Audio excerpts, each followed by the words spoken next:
you know that some of the biggest alien enthusiasts were astronauts themselves?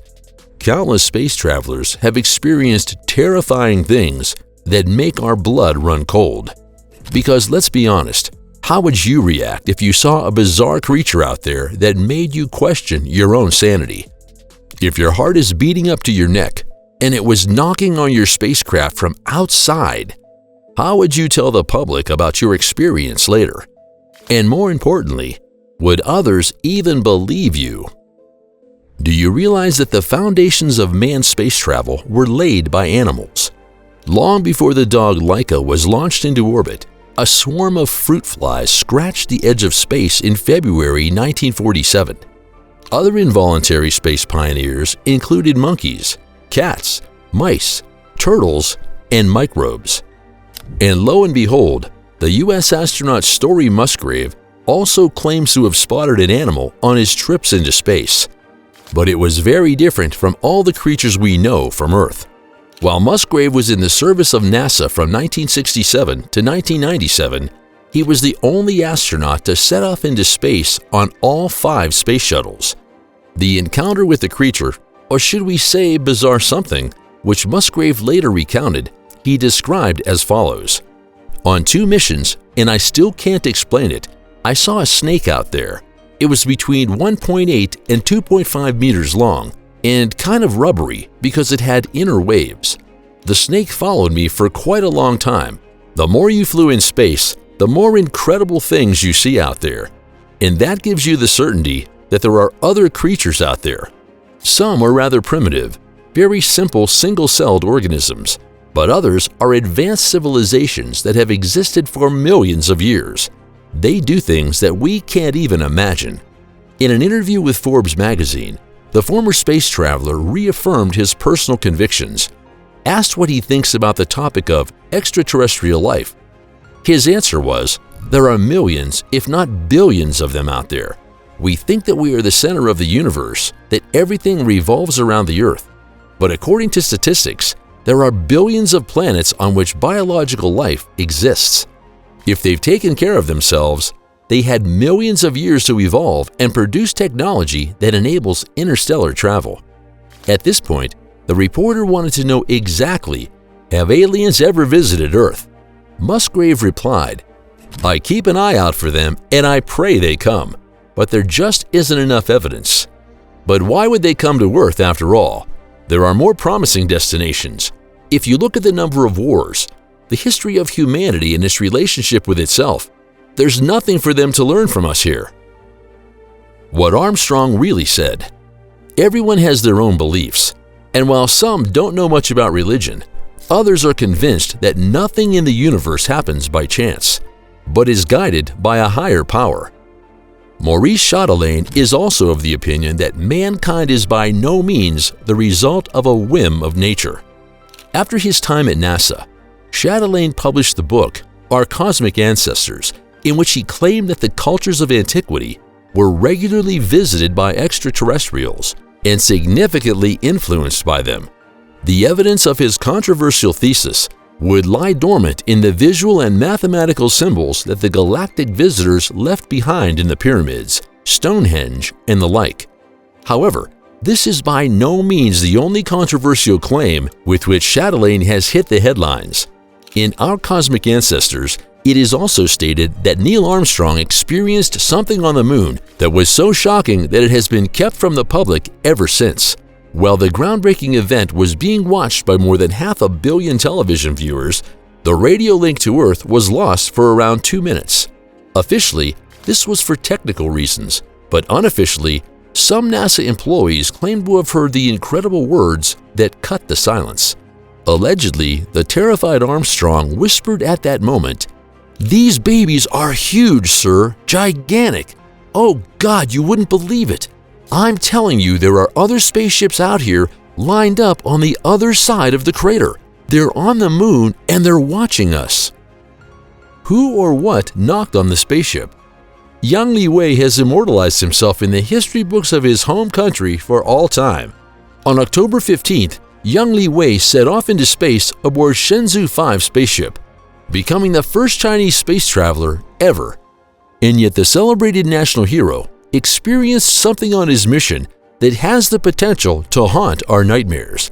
After all, in the eerie silence of space, sound is supposed to be an impossibility because, as we all know, sound needs a medium in order to propagate. But despite all the laws of nature, Yang Li Wei later reported hearing an eerie knocking inside the spaceship. In detail, it sounded as if someone was hitting a piece of iron with a mallet. Both startled and confused, the astronaut immediately tried to get to the bottom of the source of the noise. But there was nothing there. The view outside showed only a gigantic expanse of the cosmos. As a result, we still don't know who or what was banging on the spaceship at the time. As if this incident wasn't disturbing enough, other Chinese astronauts also claimed to have heard similar noises. Did this astronaut see a UFO? Neil Armstrong, Buzz Aldrin? Yes, and who else? In view of the highly publicized Apollo 11 mission, we quickly forgot that 10 other people had visited Earth's constant companion. The fourth man to set foot on the dusty surface of the moon was NASA astronaut Alan Bean. And it was thanks to the space traveler's presence of mind that his mission could be completed as planned. The Apollo 12 rocket was actually struck by lightning during takeoff, causing all telemetry data to be lost. The young flight control employee then transmitted an unusual command that only Bean understood. As a result, he quickly switched the data processing system to emergency mode and restored the telemetry transmission. However, this was by no means the only incident that left a lasting impression on Alan Bean's memory. Once on the moon, the astronaut saw a mysterious glowing object in the distance that he simply could not place. Its appearance was somehow reminiscent of shiny shoe leather, which dramatically reduced the scope for conventional explanations. Alan Bean died on May 26, 2018, at the age of 86, and his mysterious observation remains an unsolved puzzle. Nobody will believe us. Did you hear that whistling too? Yes, it sounds like, well, space music. Isn't that strange? Yes, I hear it too. I was about to go see if there was anyone out there. Boy, is that strange music. We have to find out what it is. Nobody's going to believe us. What you just heard was an excerpt from the conversation astronauts Eugene Cernan, Thomas Stafford, and John Young had in May 1969. In order to set the course for the first manned moon landing, the trio dedicated themselves to the task of rehearsing the planned maneuvers under real conditions as part of the Apollo 10 mission. However, the question of what the men really heard in the lunar realm at the time is still the subject of heated debate today. And this despite the fact that the mystery has long been solved. According to NASA, the eerie moon music was simply due to interference between the radio equipment of the command module and the lunar module. However, there are people who are not so easily satisfied with this official version. There is one fact in particular that puzzles the skeptics. If the incident was really as ordinary as described, why were the recordings kept secret for decades? We never found out what it was. James McDivitt's career got off to a curious start. Although he had never seen the inside of an airplane before, he applied to join the Air Force as a pilot in 1951. 14 years later, he finally found himself in command aboard Gemini 4, a mission that saw the first spacewalk by an American. And although Ed White spent 20 minutes outside the space capsule at the time, this is not the most memorable memory James McDivitt took back to Earth, because he saw a UFO during the mission. The NASA astronaut later summarized the event as follows. During the Gemini 4 mission in 1965, I saw an object very close to our spacecraft that I could not identify.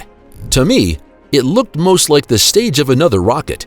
I tried to photograph it, but unfortunately, the photos didn't turn out. We were never able to find out what it was. However, the ground radar data showed that there shouldn't have been any other object there. The man saw bizarre lights on the ISS. Leroy Chiao, an American astronaut and former commander of the International Space Station, reported a shocking incident that allegedly took place during his service in 2005. Chiao and his crew claimed to have seen a bizarre constellation of luminous objects that formed an inverted V together. Since then, He has been convinced that his crew was visited by extraterrestrial beings, even if there is still no definitive proof of this. Are you a fan of the biggest mysteries and scariest incidents in space? Then press subscribe and never miss a video on this fantastic topic again.